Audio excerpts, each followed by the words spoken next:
Olá, desejo que todos estejam bem. Nós vamos dar continuidade hoje à leitura do livro Voltei, ditado pelo Espírito Irmão Jacó e psicografado por Francisco Cândido Xavier. Nós veremos hoje o capítulo 12 e o primeiro título é Entre Companheiros. É imenso consolo pensar que a morte não interrompe o trabalho sadio e edificante. Os ideais nobres possuem suas verdadeiras raízes na vida espiritual. E além do túmulo, podemos continuar o serviço que se afina com as nossas tendências e esperanças. Se é verdade que os maus, por vezes, prosseguem caminho algemados às realizações escuras, é certo igualmente que a tarefa do homem bem intencionado não sofre pausa ruinosa em seu desdobramento. Há 1000 ângulos diversos em cada missão de benemerência e a providência divina favorece em toda parte a determinação do homem de cooperar nesse ou naquele setor do bem. Meus primeiros contatos com os associados de serviços espirituais cristãos representaram para meu espírito incentivo inapreciável. Que contentamento pensar na continuidade da colaboração digna. Que conforto verificar que os meus defeitos não me anularam de todo para a obra doutrinária que tanto amara no mundo. Não obstante as graves imperfeições de meu trato pessoal, seguiriam avante lutando, servindo e aprendendo. A certeza de que marcharia sem violência e sem saltos em minha própria regeneração e aperfeiçoamento enchia-me de otimismo e esperança. Então, aqui o autor relata situações de suas vivências no plano espiritual. Vemos, então, que a vida no plano espiritual existe trabalho, reuniões, amizades novas, reencontros de amigos e antigos companheiros de trabalho também. No Livro dos Espíritos, no capítulo 3, está escrito que o trabalho é uma necessidade, é uma lei da natureza. Toda ocupação útil é trabalho. É pelo trabalho que nos desenvolvemos. Na questão 67, o objetivo do homem no trabalho é para a conservação do corpo e o desenvolvimento do pensamento, que é também uma necessidade e que o eleva acima de si mesmo. E em um trecho do livro do Livro dos Espíritos também, né, na questão 676, está escrito que o trabalho é uma expiação e, ao mesmo tempo, de aperfeiçoar a sua inteligência. Sem o trabalho, o homem permaneceria na vida infantil intelectual. Desculpa. O homem permaneceria na infância intelectual. No livro Entre a Terra e o Céu, o ministro Clarencio diz: é pelo trabalho que nos despojamos pouco a pouco de nossas imperfeições. E mais adiante ele diz que nós, criaturas de Deus, nos mais diversos degraus da escala evolutiva, aprimoramos faculdades e crescemos em conhecimentos e sublimação. Através do serviço. E um pouco mais adiantado, Clarencio diz: somos filhos da eternidade, em movimentação para a glória da verdadeira vida, e só pelo trabalho, ajustado à lei divina, alcançaremos o real objetivo de nossa marcha. Vemos, então, que o trabalho sempre está presente em nossa vida, no plano dos encarnados e desencarnados. Próximo item é visitas fraternas. Enlevado e ditoso, com a assistência fraternal de que era objeto, recebi na segunda noite 2 visitas agradáveis e preciosas. Guilom e Chútil vieram abraçar-me. Prestei muita atenção à presença e à palavra de ambos, de modo a não ser impreciso em qualquer notícia que me fosse possível transmitir aos companheiros terrestres. Então, Jacó, antes mesmo de desencarnar, gostaria de escrever para os encarnados, e esse livro é fruto dessa intenção. Então, por isso ele está colocando em prestar atenção no que os amigos diriam. Disseram, melhor dizendo. Estavam como que remoçados e profundamente felizes. Auréolas de tênue luz irisada acentuavam-lhes a simpatia irradiante. Indagaram, bem-humorados, de minhas impressões iniciais na experiência nova, e quando comecei a relacionar as surpresas, Notei que fazia o possível para arrebatar-me o pensamento aos negócios e assuntos de somenos importância. Schuttel mencionou o júbilo com que se entrega ao serviço de sua rica sementeira, em Matão, e falou das bênçãos que continua recolhendo na vida espiritual, com tanto entusiasmo que, francamente, lhe invejei a posição íntima. Então, Schuttel, quando estava encarnado, fundou e comandou um centro espírita na cidade de Matão. E agora, desencarnado, ele visita esse centro espírita e auxilia conforme as possibilidades do plano espiritual.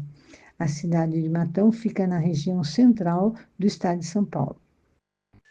Guilom, visivelmente satisfeito, referiu-se ao contentamento com que colabora na extensão dos trabalhos doutrinários sob a orientação de Ismael e mostrou imensa alegria pela possibilidade de prosseguir em espírito junto à esposa e aos filhos queridos, perfeitamente integrados em seu idealismo superior. Demonstrava enormemente reconforto por haver readquirido plenamente a visão. Seus olhos, com efeito, permaneciam mais penetrantes, mais lúcidos. Aqui ele coloca uma observação que o Guilherme Ribeiro ele tinha catarata nos olhos, né? E isso dificultava enxergar, mas com o desencarne, né? Isso se desfez. É a visão normal. Prometeram-me ambos que a breve tempo eu retomaria minhas atividades na doutrinação, explicando que não longe dali infinito trabalho nos aguardava a cooperação. Então, temos aqui 3 amigos que se reencontram na colônia espiritual em que Jacob está vivendo. Os dois visitaram Jacob e conversam sobre o trabalho deles e quanto a Jacob é indicado continuar trabalhando com suas palestras. Vou ler uma biografia desses 2 amigos. Primeiramente, Caibar Schuttel, que nasceu em 1868 e desencarnou em 1938. Ele nasceu na cidade do Rio de Janeiro, ficou órfão aos 10 anos, então foi morar com o avô. Estudou no colégio de Pedro II até o 2º ano do colégio. Na maioridade, foi morar sozinho e iniciou a trabalhar como prático de farmácia. Aos 17 anos, era um ótimo farmacêutico e resolveu sair do Rio de Janeiro para morar no estado de São Paulo. Primeiramente morou em Piracicaba, depois Araraquara e ficou em Matão. Ele trabalhou para que Matão fosse independente de Araraquara e fez uso de seus recursos para construir o prédio e instalar a Câmara Municipal. Um senhor conhecido como Calixto conversou com Caibar sobre o espiritismo e participou de uma sessão espírita com ele. E o espírito que manifestou com uma mensagem muito significativa de elevado cunho espiritual. Depois disso, Caibar resolveu estudar as obras básicas do espiritismo e todas as outras obras espíritas. Em 1905, fundou um centro espírita, o Centro Espírita Amantes da Pobreza. Também lançou a revista O Clarim, em fevereiro de 1925, e com recursos recebidos por um colaborador, lançou a Revista Internacional do Espiritismo. Ele defendia o espiritismo e as pessoas não discutiam com ele sobre o espiritismo, devido à sua projeção moral. Agora vejamos Guilom. Guilom, o nome completo dele é Luiz Olímpio Guilom Ribeiro. Nasceu em São Luís, no estado do Maranhão, em janeiro de 1875. Seus pais eram muito pobres e ele estudou no seminário de São Luís do Maranhão, onde entrou gratuitamente. Aos 7 anos ficou órfão do pai. A vida ficou mais difícil, mudaram para o Rio de Janeiro. A mãe conseguiu que ele estudasse gratuitamente na escola militar, na Praia Vermelha. Ele era um ótimo aluno, mas depois de 3 anos ele saiu da escola por não gostar da carreira de armas. Já com sólida base, matriculou no 2º ano da Escola Politécnica do Rio de Janeiro. Para conseguir pagar a faculdade e auxiliar a mãe, trabalhava muito, tinha vários trabalhos. Guilom se casa em 1910 com Raimunda Portela, com quem teve 5 filhos. Formou-se em engenharia civil, mas mudou para o cargo de segundo oficial da Secretaria do Senado Federal. Como gostaram muito dele, foi nomeado diretor-geral da Secretaria do Senado e ele desenvolveu um trabalho muito importante e se aposentou em 1921. Guilom Ribeiro relata que sempre desde muito cedo tinha interesse ao espiritismo, mas começou a estudar o espiritismo a partir de 1911, ou seja, quando estava com 36 anos. Passou a fazer visitas aos detentos da casa de correção, e muitos desses detentos, após cumprirem a pena, fizeram verdadeira amizade com ele. Foi por 2 vezes presidente da Federação Espírita Brasileira. Ele também era diretor da revista Reformador. Em 1937, como presidente da FEB, instalou oficinas tipográficas próprias. Ele também traduziu obras de língua francesa, inglesa, italiana e um dos melhores do português apurado. Além de traduzir muitos livros, também escreveu seus livros. Agora vamos ao próximo item, opinião autorizada. Perguntando a Guilom quanto ao motivo pelo qual não se comunica mais frequentemente em nosso meio, fez um gesto significativo na calma que lhe é peculiar e falou: Ora, Jacob, quase que diariamente visito as nossas organizações, partilhando do trabalho de abnegados servidores do Espiritismo no Brasil. Entretanto, você compreende os obstáculos do intercâmbio prematuro ou inoportuno. Os companheiros de luta devem agir em campo livre, qual aconteceu conosco, fazem a corrida ao estádio da fé. Necessitam usar a própria razão e revelar as próprias forças na concretização das bênçãos que recebemos de Jesus. E você reconhecerá comigo hoje que não será justo interferir não somente com a supervisão que procede de cima, da influenciação indireta e sábia de nossos orientadores, mas também nos serviços de colaboração que se processam nos círculos que nos são familiares. Sempre que possível, coopero com os amigos do desenvolvimento, aliás, coopero com os amigos no desenvolvimento do ideal que abraçamos. Todavia, não é imperioso venham a saber de minha presença pessoal nas tarefas que lhes competem. A liberação do corpo pesado não nos exonera da obrigação de servir nas fileiras do Espiritismo com Jesus. Entretanto, podemos atuar sem nos identificarmos. Não faltam meios para a ação sem barulho, mais substancial e mais proveitosa, atentos quanto devemos estar à vitória da ideia cristã e não ao prevalecimento indébito e provisório de nossos pontos de vista. O concurso do Brasil na obra de cristianização do mundo é muito mais importante que parece, e nessa bendita contribuição há lugar para todos os seres do Evangelho, embora as divergências naturais na interpretação dos textos sagrados.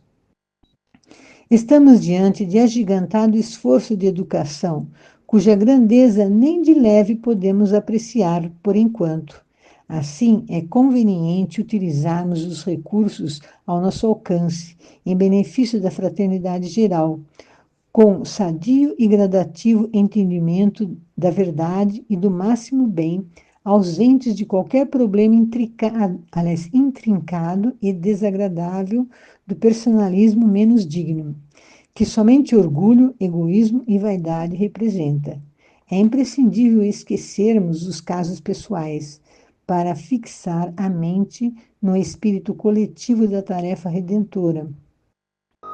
E com um sorriso que bem lhe expressavam os altos atributos de psicólogo, terminou: é preciso evitar as complicações de nossa morte. Então, vemos aqui, né, que cada um age conforme o seu interesse e grau evolutivo. Há aqueles que estão voltados para o bem e outros preferem as ações infelizes. Estes, um dia, concluirão que a maldade traz consequências infelizes. Isto porque as leis divinas são sempre voltadas para o bem. Há aqueles em que o nome de Deus se sacrificam em prol do bem, né? O exemplo maior é Jesus Cristo, mas ele jamais condenou, apenas disse: Pai, perdoai-os porque não sabem o que fazem. Há quem prefere ignorar as leis divinas, mas um dia praticarão os exemplos deixados pelo Cristo aqui na terra, que é a lei do amor. Vemos no capítulo 12 deste livro que, mesmo desencarnados, podem contribuir trabalhando, estudando, aprendendo e auxiliando tanto desencarnados quanto encarnados. Tanto desencarnados como encarnados. E para finalizar, vou ler um trecho do Evangelho segundo o Espiritismo, do capítulo 4, cujo título é Ninguém pode ver o reino de Deus se não nascer de novo. E nós vamos ver o item 24 desse livro. Quais são os limites da encarnação? A encarnação não tem, propriamente falando, limites nitidamente traçados, se entende por isso o envoltório que constitui o corpo do espírito, já que a materialidade desse envoltório diminui à medida que o espírito se purifica. Em certos mundos mais avançados que a Terra, ele já é menos compacto, menos pesado e menos grosseiro, e, por conseguinte, menos sujeito às vicissitudes. Num grau mais elevado, é diáfano e quase fluídico. De grau em grau, ele se desmaterializa e acaba por se confundir com o perispírito. Segundo o mundo a que o espírito é chamado a viver, esse toma o envoltório apropriado à natureza desse mundo. O próprio perispírito suporta transformações sucessivas, ele se eteriza cada vez mais até a depuração completa, que constitui os serviços puros, que constitui os espíritos puros. Se mundos especiais são destinados como estações, os espíritos mais avançados, estes não estão ligados ali como nos mundos inferiores. O estado de desligamento em que se encontram lhes permite se transportarem por toda parte em que os chamam as missões que lhes são confiadas. Deve-se considerar também que, no estado errante, quer dizer, nos intervalos das existências corporais, a situação do espírito está em relação com a natureza do mundo ao qual se liga pelo seu grau de adiantamento, que assim, na erraticidade, ele é mais ou menos feliz, livre e esclarecido segundo seja mais ou menos desmaterializado. Então, quem escreve dita esse espírito no Evangelho, segundo o Espiritismo, é São Luís, em Paris, em 1859. E agora nós vamos ver o item Informações da Luta Espiritual. Quando indaguei se moravam ali, naquela mesma colônia de refazimento e educação, a que eu fora conduzido pela ternura da filha, responderam negativamente.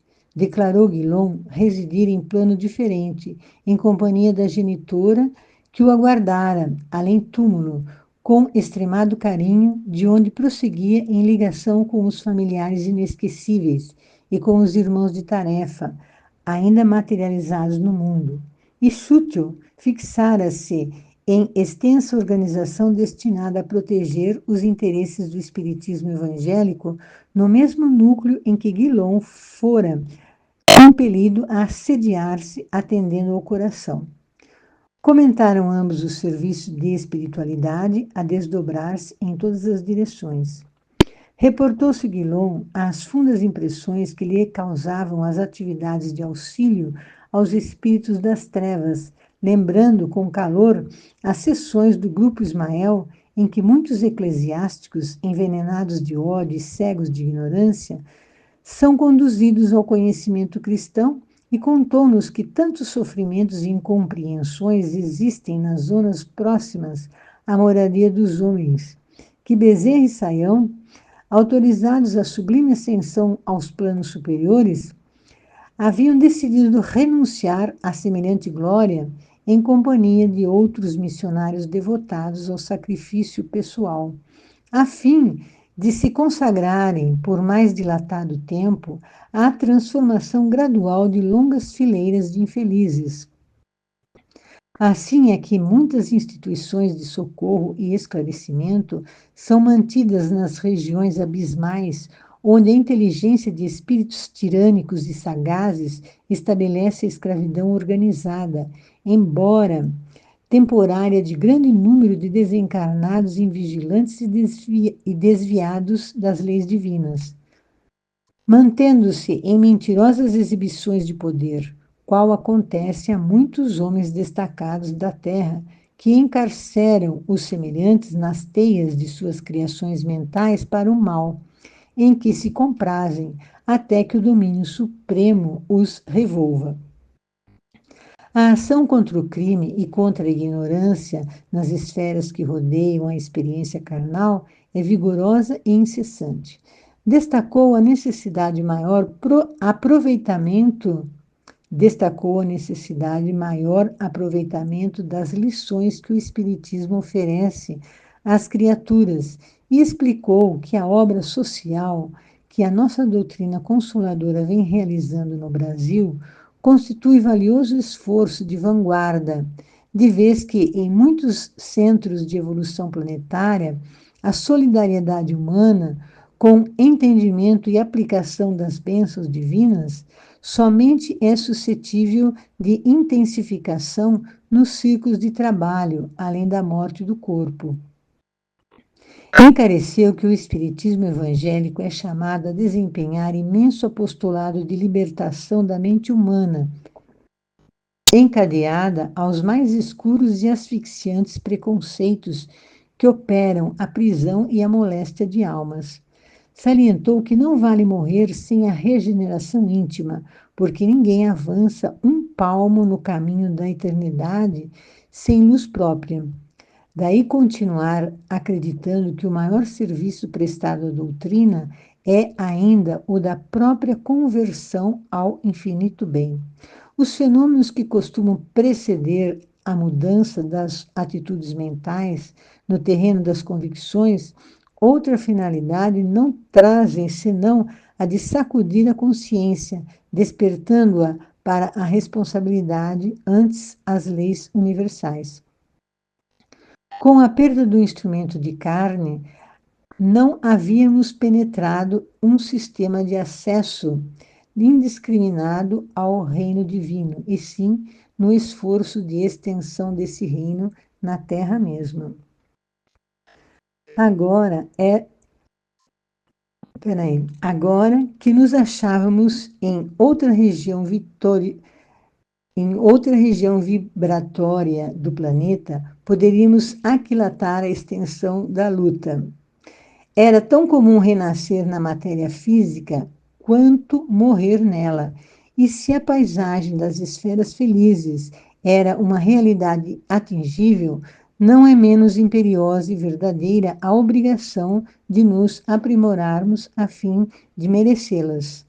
Quando o homem compreender a grandeza da vida e a retidão da justiça, então o quadro terrestre se modificará, orientando-se invariavelmente para o bem supremo.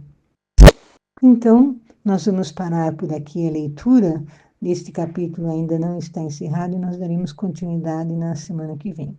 Tenhamos uma boa semana.